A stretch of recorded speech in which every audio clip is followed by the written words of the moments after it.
Hi friends, நான் உங்கள் நிமிஃப்ரீக் வந்துட்டேன். நாம் இப்போ த ஹீரோ ரிட்டர்ன்ஸ் எபிசோடு 23 பார்க்கலாம். இதுக்கு முன்னாடி உள்ள எபிசோடெல்லாம் நீங்கள் பார்க்கலன்னா மறக்காமல் போய் பார்த்துட்டு வந்துருங்க.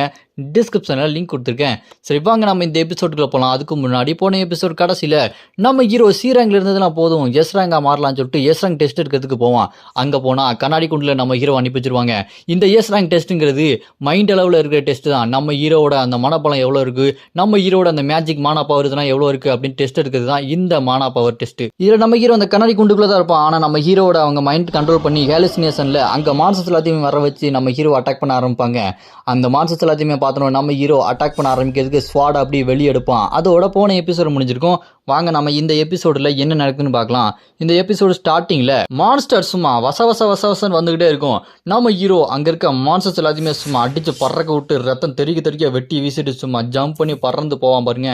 அப்போ நம்ம ஹீரோ மனசுக்குள்ளே யோசிச்சுட்டே இருப்பான், எஸ் ரேங்க்கு 2 விதமான டெஸ்ட் இருக்குது. ஒன்று டஞ்சன் கேட்டுக்குள்ளே போய் அந்த பெரிய மாஸ்டர்ஸ் எல்லாத்தையுமே போட்டு தள்ளி ரேங்கை நிரூபிக்கிறது. இன்னொன்று இந்த hallucination, mind power, magic power இது எல்லாத்தையுமே கண்ட்ரோல் பண்ணுறது எப்படி, இவங்க எஸ் ரேங்க்கு தகுதியானதா அப்படின்னு சொல்லிட்டு இந்த டெஸ்ட் வைப்பாங்க. இந்த டெஸ்ட் ரொம்பவே டிஃபிகல்ட்டானது. இது மைண்டை சம்மந்தப்பட்டது. இது உடம்புல இருக்க ஸ்ட்ரென்த்தோ கையில் இருக்க வெப்பனை பொறுத்ததோ இல்லை, என்னோட மைண்டை பொறுத்தது அப்படின்னு நம்ம ஹீரோ அப்படியே அங்கே இருக்க எல்லா மான்ஸ்டரையும் சும்மா துண்டா வெட்டி வீசிட்டு இருப்பான். அங்கே இருக்கிற அந்த பெரிய சைஸ் மான்ஸ்டர் இருக்கும், அது மேலே பறந்து போய் தலையிலேயே ஒரு சொருகிட்டு சும்மா போட்டு தள்ளிட்டு கெத்தா நிற்பான். நின்றுட்டு நம்ம ஹீரோ இதுக்கு ரொம்பவே முக்கியம், போல்டாக இருக்கணும், எதுக்குமே பயப்படக்கூடாது. ஆனால் நான் எதுக்குமே பயப்பட மாட்டேனே அப்படின்னு எல்லாத்தையுமே போட்டு தள்ளிட்டு அதுக்கு நடுவில் சும்மா கெத்தா போகும்போது அங்கே வித்தியாசமான பாம்பு மாதிரி ஒரு மிகப்பெரிய மான்ஸ்டர் வரும். அதை பார்த்து நம்ம ஹீரோ என்ன இன்னும் ஆட்ட முடியலையா அப்படின்னா முடிச்சிட வேண்டிதான் அப்படி நம்ம ஹீரோ ஸ்வாடை வச்சு கெத்து காட்டிட்டு இருப்பான். இங்கே நம்ம ஹீரோ ஹாலுசினேஷனில் பண்ணுறது எல்லாத்தையுமே அவங்க வீடியோவாக பார்த்துக்கிட்டு இருப்பாங்க. அப்போ நம்ம ஹீரோ இந்த ஃபர்ஸ்ட் டெஸ்ட்டை ஒரு 15 நிமிஷம் 48 செகண்டில் முடிச்சிருப்பான். இதை பார்த்துட்டு சாய் பரவாயில்லையாப்பா கிம்மு பயங்கரமாக பண்ணுறானே அப்படின்னு பார்த்துட்டு இருக்கும்போது அந்த சேர்மனோட அசிஸ்டண்ட்டு இவன் என்னடா இந்த அளவுக்கு பயங்கரமாக இருக்கான் அப்படின்னா இவன் எஸ் ரேங்க் ஹண்டரை விட ரொம்ப ஸ்ட்ராங்கானவதானா இருப்பான். இவன் என்ன மான்சஸ் கூட சண்டை போடான்னு சொல்லிட்டு பார்த்தா ஜாலியாக என்ஜாய் பண்ணிட்டு இருக்கான். ஃபர்ஸ்ட் டெஸ்ட்டை அசால்ட்டாக முடிச்சுட்டானே, சரி அடுத்த டெஸ்ட்டை பண்ணி பார்ப்போம். ஆனால் இவன் செம ஜாலியாக என்ஜாய் பண்ணிட்டு இருக்கான் அப்படின்னு சொல்லும்போது நம்ம ஹீரோ வானத்தை பார்த்து கண்ணை மூடிட்டு இருப்பாரு. இப்போ செகண்ட் டெஸ்ட் ஆரம்பிக்குது அப்படின்னு சொல்லிட்டு ஸ்க்ரீன் பார்ப்பானோன்னே அப்போ நம்ம ஹீரோ அப்படின்னா என்னால் கொஞ்சம் ரெஸ்ட் எடுக்க முடியாதுன்னு நினைக்கிறேன், எனக்கு ரெஸ்ட்டே தேவையில்லை அப்படின்னு நம்ம ஹீரோ திரும்பி பார்க்கும்போது வானத்துலேருந்து சிவப்பு கலரில் ஒரே புகை மூண்டமாக வந்துட்டு இருக்கும். அதுலேருந்து கீழே நிறைய மான்சஸ் வந்து இறங்கும். இதை பார்த்து நம்ம ஹீரோ இதோட லுக்கெல்லாம் பார்க்கும்போது இது மேஜிக் டைப்பாக இருக்கும் போல் அப்படின்னு ப்ளூ ஃபயரை யூஸ் பண்ணி அது மண்டையிலே ஓங்கி ஒரு அடி, அந்த நெருப்பு அதை அடித்தாலுமே அது திரும்ப ரீஜெனரேட் ஆகிட்டு அப்படி உயிரோடு வந்து நிற்கும். இதை பார்த்து நம்ம ஹீரோ ஓ அப்படியா, அப்படின்னா இதோட மேஜிக் கோரை எடுத்தால் மட்டும்தான் அதை கொல்ல முடியும், எனக்கு டைம் இல்லை, நான் இதை சீக்கிரமாக முடிச்சாடணும், என்ன முடிச்சிடலாமா அப்படின்னு மறுபடியும் நம்ம ஹீரோ ப்ளூ ஃபயர் அப்படி வெளியே கொண்டு வருவான். வெளியே கொண்டு வந்து அப்படியே நிற்கும் போது அந்த மான்ஸ்டர்ஸ் எல்லாமே பறந்து வந்து அட்டாக் பண்ண வருவோம். நம்ம ஹீரோ அங்கே இருக்க ஒரு மான்ஸ்டரை நெருப்பு பறவை வச்சு வயிற்றுலே ஓங்கி ஒரு அடிச்சு அப்படி இந்த பக்கம் வந்தால் அதோட மேஜிக் ஒரே நம்ம ஹீரோ எடுத்துகிட்டு வந்துடுறான். அதை எடுத்து நம்ம ஹீரோ கையில் பிடிச்சி அமுக்கினதுக்கப்புறம் அது செத்து போயிடுது. நம்ம ஹீரோ அவ்வளோதானா அப்படின்னா இதை கொஞ்சம் சீக்கிரமாக முடிச்சிடலாமா அப்படின்னு நம்ம ஹீரோ அந்த 2வது டெஸ்ட்டையும் முடிச்சிடுறான். நம்ம ஹீரோ இந்த டெஸ்ட்டை முடித்த டைமு 17 நிமிஷம் 3 செகண்டு. இங்கே அந்த லீ இருக்கான் பார்த்தீங்களா, நம்ம ஹீரோ பண்ண சம்பவத்தை எல்லாத்தையுமே பார்த்துட்டு டே சாயி இப்பேற்பட்ட ஒருத்தனையாட அட்டாக் பண்ணுறதுக்கு நீ ஹாஸ்பிட்டலுக்கு போனேன், கொஞ்சம் அவன் கடுப்பாக இருந்தான் உன்னை போட்டு தள்ளிருப்பாண்டோ அப்படின்னு சொல்லும்போது அதை கேட்டு சாயும் நானும் ஸ்ட்ராங்கு தான்ப்பா, ஆனால் இந்த அளவுக்கு ஸ்ட்ராங் இல்லை, அவசரப்பட்ட போல இருக்கே அப்படின்னு சொல்லிட்டு அவங்க 2 பேர் பேசிகிட்டு இருக்கும்போது இங்கே அந்த சேர்மனோட அசிஸ்டண்ட்டு அங்கே டெஸ்ட் இருக்கிற அந்த டாக்டர் சயின்டிஸ்ட்டு இவங்களுக்கெல்லாம் ஐயோ இவர் என்னங்க 17 நிமிஷத்துலேயே முடிச்சிட்டாரு, இது ஒரு ரெக்கார்டு. இதுக்கு முன்னாடி உள்ள எஸ் ரேங்க் ஹண்டர் ஜியோன் அவ 40 நிமிஷத்துல தான் முடிச்சா, அதை விட இவர் ரொம்ப சீக்கிரமாக முடிச்சிட்டாரு, என்னால் இதை நம்பவே முடியலங்க அப்படின்னு சொல்லும்போது அதை பார்த்து அந்த சேர்மனோட அசிஸ்டண்ட்டும் ஆமாம் என்னாலையும் நம்ப முடியல, கொரியாவுக்கு ரொம்பவே ஸ்ட்ராங்கான ஒரு ஹீரோ, அதுவும் உலகத்திலேயே ரொம்ப ஸ்ட்ராங்கான ஒரு ஹீரோ கிடச்சிட்டான் அப்படின்னு யோசிச்சுட்டே இருக்கும்போது நோ சிக்னல் வரும். அதை பார்த்து என்னாச்சு நோ சிக்னல் வருது, சீக்கிரம் ஏதாவது பண்ணுறா அப்படின்னு சொல்லும்போது இந்த பக்கம் லீயும் சாயும் ஆமாம் கிம்முக்கு என்னாச்சு அவர் கையில் ஏதோ ஒன்று வருது அப்படின்னு சொல்லும்போது நம்ம ஹீரோட கையில் மேஜிக் பவர் பயங்கரமாக வெளியே வந்துட்டு இருக்கும். நம்ம ஹீரோவை சுற்றி அது வந்துக்கிட்டே இருக்கும்போது அதை பார்த்து எல்லாருமே என்னாச்சு ஏதாச்சும் ஒன்று பண்ணுங்கன்னு சொல்லும்போது அப்படி இந்த பக்கம் நம்ம ஹீரோ சிக்னல்லாம் கட் ஆயிரும்ல, அங்கே ஹாலுசினேஷனில் என்ன ஆகுது, நம்ம ஹீரோ ஒரு மான்ஸ்டர் கையில் அடிபட்டு செத்தான் பாருங்க, அந்த மான்ஸ்டர் இங்கே வருதுங்க. அதே மான்ஸ்டரு சும்மா பார்க்கறதுக்கே செம்ம பிரம்மாண்டமாக இருக்குமே, அது இங்கே வருது. அதை பார்த்து நம்ம ஹீரோ என்னடா என்னை வச்சு ஜோக் ஏதாவது பண்ணுறீங்களா, ஏன்டா இப்படி கோத்துறீங்க அப்படி நம்ம ஹீரோ அந்த மான்ஸ்டரை பார்த்துட்டு இருப்போம். அந்த பயங்கரமான மான்ஸ்டர் வானத்தை பார்த்து அப்படி பயங்கரமாக கத்திக்கிட்டு இருக்கும். அங்கே கத்துனதுல காற்று பயங்கரமாக வீச நம்ம ஹீரோவால் நிற்கிறதுக்கே கஷ்டமாக இருக்கும். அப்போ நம்ம ஹீரோ இதெல்லாம் பார்த்துட்டு ஏதோ ஒன்று தப்பு நடக்குது அப்படின்னு பார்த்துட்டு இருப்பாரு. அப்படியே கட்டினா இந்த பக்கம் வெளியே பார்த்தா ஏதாச்சும் ஒன்று பண்ணுங்கடா, ஏன்டா சிக்னல்லாம் கட்டாச்சு, என்னடா சிஸ்டம் வச்சிருக்கீங்க, ஐயோ அப்படின்னு சொல்லிட்டு எல்லாரும் பதறிட்டு இருப்பானுங்க. இங்கே இந்த சேர்மனோட அசிஸ்டண்ட்டு ஐயோ இது ஏன் இப்படி நடக்குது, அவனை சுற்றி ஏதோ ஒன்று நடந்துட்டு இருக்கு, இது என்னமோ போக போக தப்பாக நடக்க போகுதுன்னு நினைக்கிறேன்னு சொல்லிட்டு அவன் பயந்து கிடப்பான். அப்படி இந்த பக்கம் பார்த்தா நம்ம ஹீரோவை அந்த மான்ஸ்டர் அப்படியே பிடிச்சி தூக்கி ஒரு அடி அடிக்கும் பாருங்க. நம்ம ஹீரோ பறந்து போய் விழுந்துருவான்.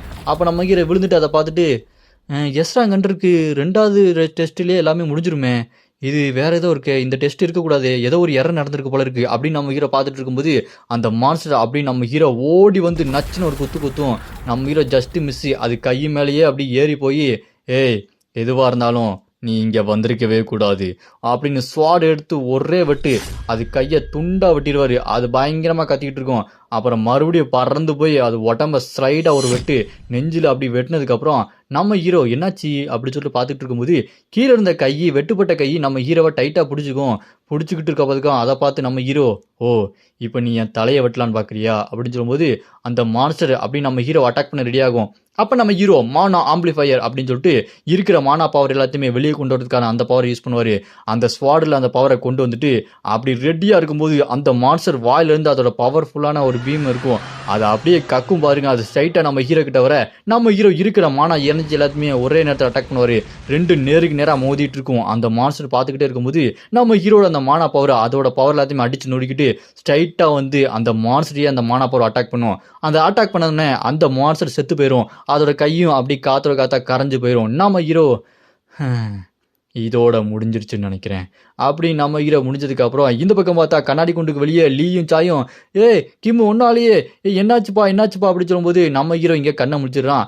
சாய் அப்படி போட்டு நம்ம ஹீரோ குலுக்கிக்கிட்டே இருக்கான். ஐயோ உன்னை நினச்சி 18டா அப்படி சொல்லும்போது இங்கே சேர்மனோட அந்த அசிஸ்டண்ட்டு எங்களை மன்னிச்சிருங்க, ஏதோ ஒரு டெக்னிக்கல் எரர் ஆயிடுச்சு, அதனால தான் அப்படி ஆயிடுச்சு அப்படி சொல்லும்போது நம்ம ஹீரோவும் சரி ரிசல்ட் என்னாச்சு அப்படி சொல்லும்போது அதை கேட்டு அந்த அசிஸ்டண்ட் இருக்கான் பாருங்க, அந்த அசிஸ்டண்ட் கூட இருக்க அந்த சயின்டிஸ்ட்டும் சார் இவன் என்ன சார் இவ்வளோ பண்ணிட்டு ரிசல்ட் என்னன்னு கேட்குறான், பயங்கரமாக நல்லா இருப்பான் போல இருக்கே அப்படின்னு சொல்லிட்டு காதில் சொல்லிட்டு இருப்பான்.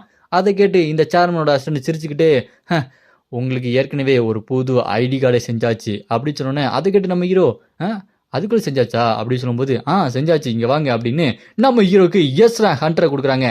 இங்கே பாருங்கள், இதுக்கப்புறம் நீங்கள் ஒரு எஸ் ரேங்க் ஹண்டர், நீங்கள் பேங்க்கு போனால் எவ்வளோ லோன்னாலும் வாங்கிக்கலாம், உங்களுக்கு எவ்வளோ காசுனாலும் பஞ்சமே இல்லாமல் கிடச்சிக்கிட்டே இருக்கும், நீங்கள் எந்த டஞ்சன்னாலும் அசால்ட்டாக போய் அட்டாக் பண்ணி உங்களுக்கு என்ன வேணாலும் நீங்கள் எடுத்துக்கலாம், நீங்கள் இப்போ ஒரு எஸ் ரேங்க் ஹண்டர், அதுவும் கொரியாலேயே ரொம்ப ஸ்ட்ராங்கான ஒருத்தர் அப்படி சொல்லும்போது அப்போ அந்த எஸ் ரேங்க் ஹண்டரை கிஞ்சக்கி அவனோட டிராகனில் நம்ம ஹீரோ இருக்க அந்த பில்டிங்கை நோக்கி பறந்து வந்துட்டு இருப்பான். அப்படி அவன் பறந்து தூரத்தில் வந்துக்கிட்டு இருக்கும்போது அங்கே பில்டிங்குள்ளே இருக்க நம்ம ஹீரோக்கும் சரி அங்கே இருக்க எல்லாருக்குமே சரி என்னடா இந்த ஆரா பயங்கரமாக இருக்கு, ஏதோ ஒன்று திடீர்னு நம்ம இடத்துக்கு வந்துட்டு இருக்கு அப்படின்னு சொல்லிட்டு லீயே சாய் இவங்களுக்கு கொண்டு அந்த ஆரா தெரியுது. அந்த அளவுக்கு அந்த ஆரா ரொம்ப பயங்கரமா இருக்கும். அவன் அப்படி ஜம்ப் பண்ணுவான், பார்த்தா அந்த பில்டிங் மொட்டை மாடியில் ஜம்ப் பண்ணியிருக்கான் போல இருக்கு. அந்த அசிஸ்டன்ட் இருக்கான் பாருங்க, சேர்மனோட அசிஸ்டன்ட் வானத்தை பார்த்து மேலே ஏதோ ஒரு ஆரா பயங்கரமா இருக்கு அப்படி சொல்லும்போது அந்த கிஞ்சக்கி மொட்டை மாடியில் அப்படி குதிச்சுட்டு இருக்கும்போது அப்போ நம்ம ஹீரோ ஒருவேளை அவனாக தான் இருக்கணுமோ அப்படின்னு சொல்லிட்டு பார்க்கும்போது அவன் மேலே மொட்டை மாடி இருந்துட்டு டெலிபதியில் நம்ம ஹீரோ பார்த்து நீ ஏன் மேலே வரக்கூடாது, கொஞ்சம் மேலே வா அப்படின்னு அந்த கிஞ்சக்கி நம்ம ஹீரோவை மேலே கூப்பிடுவான். அந்த ஏசுரங்கன்ற கிஞ்சக்கி மேலே கூப்பிட்ட உடனே நம்ம ஹீரோவும் அந்த மொட்டை மாடிக்கு போவார். அங்கே பார்த்தா அவன் டிராகனும் அந்த கிஞ்சக்கியும் நின்றுருப்பாங்க. நம்ம ஹீரோ அவனை பார்த்து என்னப்பா நீ ஏதோ ஹீரோ மாதிரி மாஸ் காட்டோன்னு பார்த்தா ரவுடி மாதிரி பண்ணிகிட்டு இருக்க, சரி அதெல்லாம் இருக்கட்டும், இதை கொஞ்சம் பாரேன், இதை கொஞ்சம் பார்த்தா அவனுக்கு என்னன்னு தெரியும், நான் டவரில் இருக்கும்போது 10வது லெவலில் முடித்தனால இது ஒரு எக்கு கிடச்சிது, இது ஒரு டிவைன் பீஸ்டோட எக்கு, இதை பற்றி உனக்கு எதாவது தெரியுமா, இதை பற்றி டக்குன்னு ஏதாவது சொல்லி பார்க்கலாம் அப்படின்னு சொல்லும்போது அதை பார்த்துட்டு அந்த ஏசுறாங்கன்ற கிஞ்சாக்கி பரவாயில்லையே இது உனக்கு கிடச்சிருக்கா, சரி அப்படின்னு அவன் பக்கத்தில் இருக்க அவனோட டிராகனை அப்படியே என்னம்மா அவனுக்கு அந்த முட்டை கிடச்சிருக்காமே அப்படின்னு சொல்லிட்டு டிராகன் கிட்ட சொன்னோன்னே அந்த டிராகன் சட்டுன்னு செம்ம ஸ்பீடாக போய் வாயை பொழந்துட்டு நம்ம ஹீரோ கிட்ட போயிட்டு இருக்கோம். அப்போ நம்ம ஹீரோவை பார்த்து அவன் சிரிச்சுக்கிட்டு என்ன தம்பி முட்டையை இழக்க போகிற போல அப்படின்னு சொல்லிட்டு சிரிக்கும் போது பார்த்தா அந்த டிராகன் முட்டையை அப்படி பிடிக்கலான்னு வரும். டக்குன்னு நம்ம ஹீரோ நவுண்டோன்னே அது அப்படி செம்ம ஸ்பீடாக பின்னாடி போயிட்டே இருக்கும். இதை பார்த்தா நம்ம ஹீரோ இது ஏன் திடீர்னு அட்டாக் பண்ண ஆரம்பிக்குது அப்படின்னு நம்ம ஹீரோ அந்த டிராகனை பார்க்கும்போது இந்த பக்கம் பார்த்தா அந்த எஸ்ராங்கன்ற கிஞ்சக்கி தம்பி அவன் யார் பேச்சையும் கேட்க மாட்டான், அவன் ரொம்ப மோசமானவன், கொஞ்சம் பார்த்துக்கப்பா அப்படின்னு சொல்லிட்டு வில்லத்தனமாக பேசிக்கிட்டு இருப்பான். அப்போ நம்ம ஹீரோ இது என்ன புது பிரச்சனையாக இருக்குது, இந்த முட்டையை பற்றி கேட்கலான்னு பார்த்தா அந்த டிராகன் அட்டாக் பண்ணிகிட்டே இருக்கே அப்படின்னு சொல்லி பார்க்கும்போது பட்டார்னு பார்த்தா நம்ம ஹீரோ கிட்ட வேகமாக வரும். நம்ம ஹீரோ அப்படியே ஜம்ப் பண்ணி மூஞ்சிலே ஒரு கிக் விட்ருவாப்ல.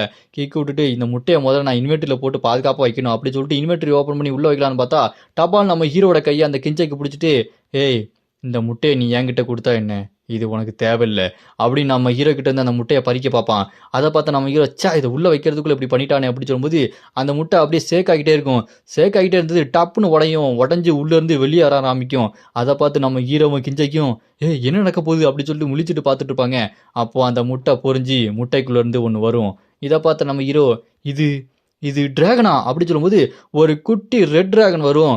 இதை பார்த்தோன்னே நம்ம ஹீரோக்கு என்னடா இது, இத்தனை குட்டியாக ஒரு டிராகன் நான் பார்த்ததே இல்லையே, இதுதான் டிவைன் பீஸ்டா அப்படின்னா எனக்கு லக் அடிச்சிருக்கா அப்படின்னு நம்ம ஹீரோ பார்த்துட்டே இருக்கும்போது அந்த குட்டி டிராகன் கண்ணை திறந்தோன்னே படக்குன்னு நம்ம ஹீரோட மூஞ்சில போய் தாவிடுது.